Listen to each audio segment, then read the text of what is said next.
আসসিয়ামু জুন্নাতুন, রোজা হচ্ছে গুনাহ থেকে বাঁচার ঢাল স্বরূপ ঢাল। যুদ্ধের ময়দানে তরবারির ছাতে যেরকম ঢাল থাকে, যার দ্বারা শত্রুর তরবারির আক্রমণ থেকে বাঁচানো হয়, নিজেকে রক্ষা করে, রোজা মানুষকে নবীজি বলছে যাবতীয় গুনাহ থেকে বাঁচার ক্ষেত্রে ঢাল স্বরূপ। আল্লাহ তাআলা তৌফিক দান করেন। আসেন দ্বিতীয় নাম্বার, তারাবি। দ্বিতীয় নাম্বার কি? তারাবি। 5 ওয়াক্ত নামাজ রমজান মাসেও ফরজ। আর এখনো কথা বলে না, 5 ওয়াক্ত নামাজ সারা বছরই মুমিনের জন্য কি ফরজ। একটা কথা, ছেলের আব্বা, তুমি খাও দাও ফুর্তি করো, যাই করো, কোনো অসুবিধা নাই, মনে রাখো, বাকি এতটুকু মনে রাখো, তোমার ভোটার আইডি কার্ড আর জন্ম নিবন্ধন সনদের হিসাবে না, বরং আল্লাহ রাসূল সাল্লাল্লাহু আলাইহি ওয়াসাল্লাম বলেছেন 5 ওয়াক্ত নামাজ যার জীবনে নাই, আল্লাহর নবী বলছে তার জীবনের মধ্যে ঈমানও নাই, ইসলামও নাই। নবীজি সাল্লাল্লাহু আলাইহি সাল্লাম বলছেন ফারকু মা বাইনানা ওয়া বাইনাল কুফরি আস-সালাহ। কোন ব্যক্তি ঈমানদার নাকি কাফের, এটা পার্থক্য করার চিহ্ন আল্লাহর নবী বলেন নামাজ। অতএব নামাজবিহীন কোন নাফরমান যদি একেবারে 1 কোটি বারো চিৎকার দিয়া মাইকিং করেও সে বলে মুসলমান, আল্লাহ রাসূল বলছেন না, সে মুসলমান না। নবীজি বলছেন না। তো ঠিক এবারে তোমার ভোটার আইডি কার্ড লইয়া তুমি কবরস্থানে যাইও, তোমার ভোটার আইডি কার্ড নিয়া তুমি হাসরের ময়দানে দাঁড়াই। দুনিয়ায় তো ভোগ করো, আহামরি তো আর কিচ্ছু না, কেউই তো আর অতিরিক্ত, কোন নাফরমান কোন পাপী তো আর বাঘের গোস্ত খায় না, আর সিংহের গোস্ত খায় না, ফার্মের মুরগায় খায়, পাক মুরগায় খায়। তাহলে দুনিয়া কিছুই ভোগ করে না, কিচ্ছু না, কিচ্ছু না, শুধু শুধু নিজের জীবনটা নষ্ট করে। মোবাইলের নর্তকী তো কেউ ধরেও না, সইও না, এটা শুধু চাইয়া থাকে। তাহলে এটা তো নিজেই বোঝে এটা বেহুদা, এর জন্য আল্লাহর নাফরমানি করে, 1 ওয়াক্ত নামাজ পড়ে না। আহা, আশ্চর্য এটা। আমি এই জন্য সব সময় ভাবি যে নামাজ যে পড়ে না ছেলেরা, বাবা তোমরাও মনে রাখো, এর চাইতে আহাম্মক বেওকুফ আর কেউ হইতে পারে। বোকা তুমি, একদম বোকা, একদম বেওকুফ। অথচ 5 ওয়াক্ত নামাজ পড়ে শতভাগ দুনিয়া ভোগ করা যায়। খানা, খাদ্য, পেশাব, পায়খানা, স্ত্রী, সন্তান, সংসার, দালান, বিল্ডিং, বাড়ি ঘর, সব কিছু দুনিয়া ভোগ করা যাচ্ছে নামাজ যারা পড়তেছে। তাহলে এখানে অসুবিধা কোথায়? কেন অসুবিধাটা কি? কি লাভ নামাজ না পড়ে? কি ফায়দা? কি ফায়দা? অনেক ছেলে তোমাদের বেনামাজি চেহারা দেখলেই চিনা যায়, উস্কো খুস্কো চুল, এগুলো কোনোভাবে শালীন সুন্দর না। চেহারা আরো পাউডার দিল, চেহারার মধ্যে একটা বিভৎস নাপাক তার চেহারার মধ্যেই ভাসে। কারণ যে নামাজ পড়ে না সে পেশাব করে ঠিক মতো, সে পানি, টয়লেট পেপার ঢিলাকুলুকো ব্যবহার করে না, কারণ তার তো নামাজ নাই। কাজে এই অপদার্থ, এই আহাম্মক, এই নিকৃষ্ট নিম্ন রুচির মানুষ, এটা মানুষের সমাজে চলাফেরার অনুপযুক্ত, জন্তু জানোয়ারের সাথে মানানসই, মানানসই, এটাই বাস্তবতা। এই জন্য মূলত অপবিত্র মানুষ যে তার জীবনে নামাজ নাই, যার জীবনে নামাজ নাই তার সাথে কোনো পবিত্রতাও না। সে পবিত্র থাকবে কেন? সে তো নামাজই পড়ে না, ওই পবিত্রতা দিয়ে করবো কি? ও তো পবিত্রতার কোনো মর্যাদাই বোঝে না, তার তো নামাজই নাই। এই জন্য দোস্ত, প্রথম কথা এটা, 5 ওয়াক্ত নামাজ, এটা ছাড়া মুসলমান হতেই পারে না। এটা একেবারে সহজ কথা। মান তারাকা সালাতাম মুতাআম্মিদান ফাকাদ কাফারা। নবীজি বলেন ইচ্ছে করে যে নামাজ ছেড়ে দিল সে কাফের হলো, একেবারে বিশুদ্ধ হাদিস। ফাকাদ কাফারা, সে কাফের হলো, নবীজি বলছেন। তুমি জিজ্ঞাসা করে দেখো, আল্লাহ রাসূল সাল্লাল্লাহু আলাইহি ওয়াসাল্লাম বলছেন, তো যিনি বলছেন সে কাফের হয়ে গেল, তো হ্যাঁ বড়ায় কয় বড়ারে সুপারিশ করবো জিলাপি দিয়া, হ্যাঁ করো, আমনে খান বইয়া বইয়া জিলাপি, আমনে বিরিয়ানি খান কারাকারি কইরা, হ্যাঁ দেখ অনেক বড় ক্রেডিট বেটা, 4টা লইছে, 4টা ফোটা লইছে, ছি ছি ছি। অথচ একটা বাচ্চা হয়তো তার এই 4টা লওয়ার কারণে বাচ্চাটাও অজরে কাঁদছে, বাচ্চাটা হয়তো পায় নাই, তুই বেটা একটা বাচ্চার মুখের খাবার কেড়ে নিলি, আবার এটা ক্রেডিট হইল কি? তুই তো জালেম বেটা, এটা জালেম না? কথা বলে না, এটা এটা এটা ক্রেডিটের কিছু হইলো? এটা বড়াইয়ের কিছু হইলো না? এটা ক্রেডিট, 4টা লইছে। আমি 3 সেকেন্ড হয়েছি। কেমনি রয়েছে? কারাকারি কইরা। তো মানুষে দেখছে না? মানুষে দেখছে তো কি কইছে? মানুষে হাঁটছে আমার মতো বাটফারে দেখে। মানুষে বুঝে যে এই ডাকাত যে মানুষের খাবার খাইরা নেয়, এটার আর কি কইতো? আস্তাগফিরুল্লাহ, আস্তাগফিরুল্লাহ। আব্বা, এটা কোনো ক্রেডিটের কিছু না, অভদ্রতা কোনোদিনও সৌন্দর্য নয়। এজন্য পৃথিবীতে এ কথা পরীক্ষিত কথা, যে নারী বেপর্দা, বেপর্দা নারী, বেপর্দা সৌন্দর্য নয়, বরং অসভ্যতা। যে নারী বেপর্দা হয়, যে নারী তার শরীর রূপ যৌবন দেখায়, এটা সৌন্দর্য হইতে পারে না। সৌন্দর্য হইতে পারে না, এটা অসভ্যতা, এটা নোংরামি, এটা বেহায়াপনা, নষ্টামি ছাড়া আর কিছু নাই। নষ্টামি, খবিস, এটা খবিস, খবিস। এজন্য চরিত্রহীন যুবকের কপালে শেষ পর্যন্ত খবিস নারী, খবিস নারী। এটা বলায় ভাই বলতে চাইছিলেন, এই এক লাইনেই বলছিলেন। আমিও অনেক অসংখ্য অগণিত বাবা শত শত যুবক আমার জীবনে, আমি জানি আমার জীবনে অসংখ্য অগণিত, সারা বাহিরের অসংখ্য প্রবাসী যুবক আমগো কাছে ভয়েস মেসেজ, এরপরে হোয়াটসঅ্যাপে মেসেজ লিখিত এবং আপনার ভয়েসে পাঠা, এগুলো শুনি মাঝে মধ্যে। কিছু আমার ওস্তাদ ছাত্র শোনে, হ্যাঁ, যারা দায়িত্ব দিয়ে রাখছি, এরা শুনে কি বলে, জীবন কত অশান্তির। এই যে তোমার বিবাহের পূর্বে চরিত্র নষ্ট করছে কোনো মেয়ে, কোনো নারী, কোনো মোবাইল, কোনো ছবি, তো ইনশাআল্লাহ এই পৃথিবীর কেউ বেটা আরে তোর নাফরমান, তোর পাপের খেসারত পৃথিবীর কেউ দিবে না, তুমিই দিতে হবে, বুকে ঠুকে লজ্জায় ঘৃণায়। আর এক নারী, বিবাহিত নারীর যখন অসভ্যতা দেখবা, হয় তোমারে কুড়ে কুড়ে তোমার জীবন জাহান্নামের টুকরা বানায়। এদিন বুঝবা জীবন কত কষ্ট, কত কষ্ট। হ্যাঁ, কাল আজকেও এক ছেলে বেলায় ভাই মোবাইলে বারবার কল দিতেছে বিদেশ থেকে, হুজুর আমি 1 মিনিট কথা বলতে চাই আপনার সাথে। আমি বলছি না ভাই, তুমি তোমার কথা এটা ভয়েস পাঠাও।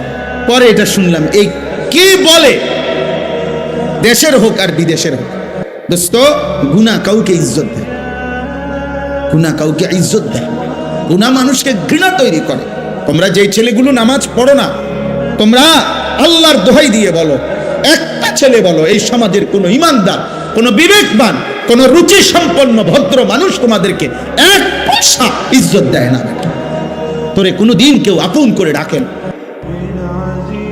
হ্যাঁ, তুমি চলো একজন নামাজি ব্যক্তির দিকে, একজন যুবক, হ্যাঁ স্কুলে পড়ে, এসএসসি, ইন্টারমিডিয়েট, ক্লাস 8-এ পড়ে, কিন্তু চেহারায় যার নামাজের চিহ্ন আছে, চেহারা সুরতে যার মধ্যে চরিত্রবানের নমুনা আছে, তারে পুরা স্কুল, পুরা মহল্লাবাসী তাকে আদর করে, তাকে ভালোবাসে, মানুষ তাকে চিনে, যে ছেলেটা দেখতেই ভালো মনে হয়, ছেলেটাকে দেখতেই নামাজি মনে হয়। এই জন্য নামাজ এটা মুমিনের স্বাভাবিক ডিউটি। একজন মুসলমান সে নামাজ ছাড়া থাকে কিভাবে? একজন মুসলমান সে নামাজ ছাড়া মুসলমান হয় কেন? একজন মুসলমান সে নামাজ ছাড়া মুসলিম পরিচয় দেয় কেন? আফসোস। এই জন্য 5 ওয়াক্ত নামাজ এখন থেকে শুরু কর, আজকের থেকে। তাইলে দেখা যাবে রমজান পর্যন্ত আল্লাহ তাআলা হায়াত দিলে রমজানের অতিরিক্ত নামাজ 20 রাকাত তারাবি আল্লাহ তাআলা দান করছেন। বান্দা, আমি তোমার 20 রাকাত ফরজ ওয়াজিব প্রতিদিন নামাজ, একজন মুসলমানের উপরে তারাবি মানে 5 ওয়াক্ত নামাজের মধ্যে ফরজ এবং ওয়াজিব মিলে ঠিক বরাবর 20 রাকাত আল্লাহ তাআলা রাসূলুল্লাহ সাল্লাল্লাহু আলাইহি সাল্লামের মাধ্যমে সাহাবায়ে কেরামের আমলে আমরা বিশুদ্ধ দলিল প্রমাণ সনদের আলোকে একথা প্রমাণিত, 1450 বছরের আমল এটা প্রমাণিত যে এই 20 রাকাত তারাবি। তাইলে 20 রাকাত ফরজ ওয়াজিব নামাজ আর 20 রাকাত তারাবি কেমনে আমি আগে বলি। 1 নাম্বার হলো ফজরের নামাজের ফরজ 2 রাকাত, কয় রাকাত? জোহরের ফরজ কয় রাকাত? 6 রাকাত। আসরের ফরজ কয় রাকাত? কয় রাকাত? 10। মাগরিবের ফরজ কয় রাকাত? 13 রাকাত। এশার ফরজ কয় রাকাত? কত হলো? 17। বিতিরের ওয়াজিব নামাজ কয় রাকাত? কত হইলো? হইল নি 20, একবার বরাবর 20 রাকাত। আর হাদিসের মধ্যে আছে ফরজ এবং ওয়াজিব এই দুই নামাজে যদি কারো কোনো ঘাটতি হয়, কমতি হয়, এই সুন্নত এবং নফল দ্বারা সেই ঘাটতি আল্লাহ পূরণ করে দেয়।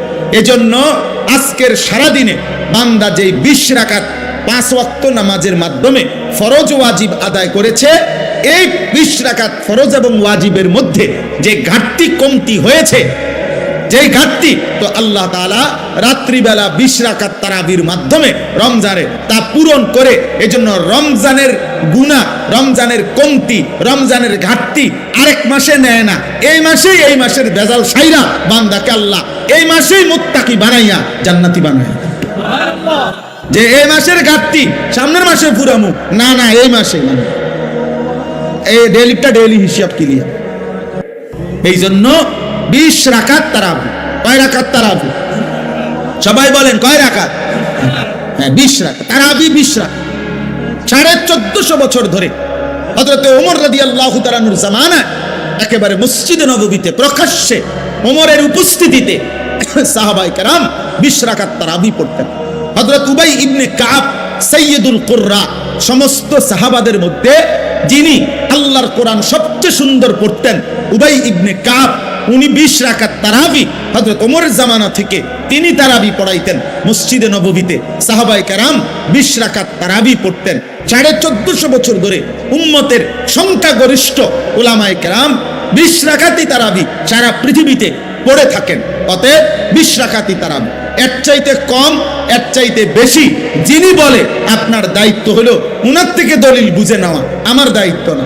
আমি মসজিদে আজকেও বলছি, কেউ যদি বলে হুজুর অমুক হুজুরে আপনার কি ভুল বলছিনি, তা আমার প্রশ্ন হলো আপনি উনি ভুল বলছেন, এটা আমারই জিজ্ঞাবেন কেন? আমি ভুল বলছি কিনা এটা না আমার থেকে বুঝে নিবেন। কথা বুঝেন নাই? আপনারা উনারে আপনার হুজুর মনে হইলো, তা আমি কি বাস স্টেশনে টিয়া উঠাই নাকি? তো আমি কি মূলা বেচে আইছি নাকি? তো তাইলে আমি বুঝবো না কেন? আমার আপনার হুজুর মনে হইলো না কেন? এই জন্য এটা কোনো কথা না, বরং 1450 বছরের ওলামায়ে কেরাম, সংখ্যাগরিষ্ঠ ওলামাদের এটাই কথা যে তারাবি কয় রাকাত? 20 রাকাত। অতএব প্রিয় ভাই, ছেলেরা, বাবা, তোমাদের কাছেও বলি, আব্বা, প্রতিদিন সারাদিন রোজা রাখবা, 5 ওয়াক্ত নামাজ পড়ো এবং রাত্রিবেলা ইহতিমামের সাথে 20 রাকাত তারাবি আদায় করো। আল্লাহ তৌফিক দান করে। রাসূলুল্লাহ সাল্লাল্লাহু আলাইহি সাল্লাম বলেন, ওমান কামা রমাদানা ঈমানান ওয়া ইহতিসাবা গুফিরা লাহু মা তাকাদ্দামা মিন যামবি। রমজান মাসের রাতে যে ব্যক্তি তারাবি পড়লো আল্লাহর প্রতি ঈমান রেখে, সওয়াবের আশায়, আল্লাহ এই তারাবির বরকতেও তার পিছনের সব গুনাহ মাফ করে দিলেন। এই জন্য তারাবি অনেক গুরুত্বপূর্ণ, অনেক গুরুত্বপূর্ণ, অনেক গুরুত্বপূর্ণ। তারাবির নামাজের সাথে সাথে আল্লাহর কোরআন 1 খতম কমপক্ষে তারাবির নামাজে পড়া, শোনা, এটা গুরুত্বপূর্ণ একটি সুন্নাত। এজন্য যুগ যুগ ধরে আল্লাহর কোরআনের তিলাওয়াত, খতম আউলিয়ায়ে কেরাম, বুজুর্গানে দ্বীন, সাহাবা পরবর্তী জামানা থেকে উম্মতের উলামারা তারাবির নামাজের এই 20 রাকাতে ধারাবাহিক আল্লাহর কোরআনের খতম শুনতে থাকেন। আমাদেরও উচিত এদিকে যত্নবান হওয়া। আল্লাহ আমাদেরকে তৌফিক দান করেন। 3 নাম্বার, ইফতার। ইফতার যেটা সারাদিন রোজা রেখে রোজা যখন ভাঙে ওই টাইমটাকেই বলা হয় ইফতার।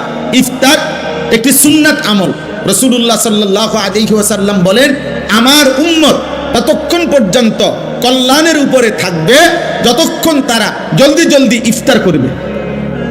এজন্য ইফতারের সময় তাড়াতাড়ি ইফতার করা, মানে টাইম হলে দেরি না করা, এটা সুন্নাত। আর ইফতারের আগ মুহূর্তে দোয়ায় লেগে থাকা, এটা একটা গুরুত্বপূর্ণ সুন্নাত আমল, এবং এই সময়ের দোয়া আল্লাহ তাআলা কবুল করে। এজন্য মা বোনদের উচিত, আমাদের সমাজের সবচেয়ে বেশি গাফলতি হইল মহিলাদেরকে ইফতারের পূর্বের এই দোয়ার সুযোগ দেওয়া হয় না।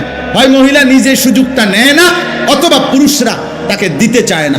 মানে ইফতারের আজান দিয়া ফেলছে, মহিলা তখনও হয় পেঁয়াজু, নয় আলুর চপ, নয় বেগুনি, নয় একটা না একটা কিছু ভাজতেই থাকে, ভাজতেই থাকে। আহারে মা বোন, তো তোমার কি আখেরাত নাই? তোমার জীবন বুঝি এই পুরা রমজানটাও বুঝি এই আলুর চপে আর বেগুনিতেই চলে গেল? হ্যাঁ, এইভাবে শুধু পেঁয়াজুতে চলে গেল, এটা তো ঠিক না।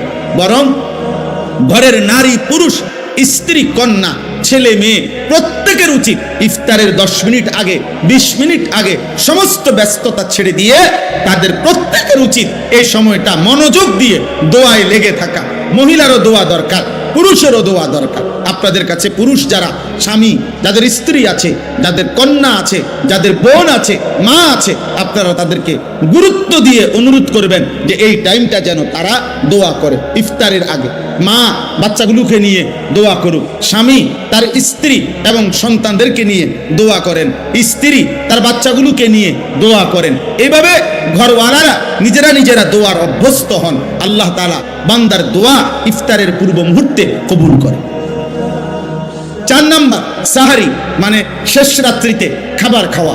রাসূলুল্লাহ সাল্লাল্লাহু আলাইহি সাল্লাম বলেন, ইহুদিরাও রোজা রাখে, আমরা মুসলমানরাও রোজা রাখি, কিন্তু পার্থক্য হলো ইহুদিরা সাহারি খায় না আর আমরা সাহারি খাই।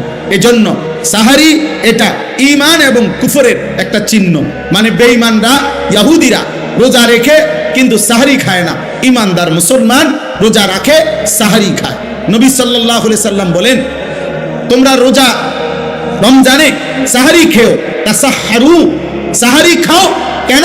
ফা ইন্না ফিস সাহুরে বারাকা, শুনে নাও যে নিশ্চয়ই সাহারির মধ্যে তোমাদের জন্য বরকত রয়েছে।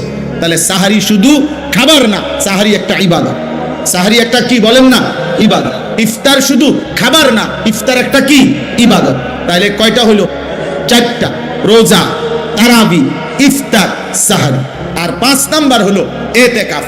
রমজান মাসের শেষ দশকে, শেষ 10 দিন আল্লাহর ঘর মসজিদে এতেকাফ করা। আল্লাহর নবী সাল্লাল্লাহু আলাইহি ওয়াসাল্লাম মদিনার মধ্যে মোট 10 বছর ছিলেন, 10ম বছর ইন্তেকাল করছেন। এজন্য পুরা বছর হিসাবে 9 বছর, আর 10 নাম্বার বছর ইন্তেকাল করেছেন। এজন্য নবী সাল্লাল্লাহু আলাইহি সাল্লাম মদিনার 9 বছরে কোন বছর রমজানের শেষ দশকে মৃত্যু পর্যন্ত তিনি এতেকাফ ছাড়েন নাই। আল্লাহর নবী সাল্লাল্লাহু আলাইহি সাল্লাম প্রত্যেক বছর রমজানের শেষ 10 দিন এতেকাফ করতেন। এর মধ্যে নবীজি সাল্লাল্লাহু আলাইহি সাল্লাম প্রথম বছর পুরা 1 মাস, ওই শার্টওয়ালা ভাই তুমি মোবাইল টিপো না, ওই ছেলে ভাইয়া তুমি বাইরে চলে যাও, ভাই তো হাসো না, ব্যাককলের মতো হাসো কেন? তুই বাইরে যাও, আব্বা মোবাইল টিপতে তো মানা নাই, বাইরে যাও। আস্তাগফিরুল্লাহ, আস্তাগফিরুল্লাহ।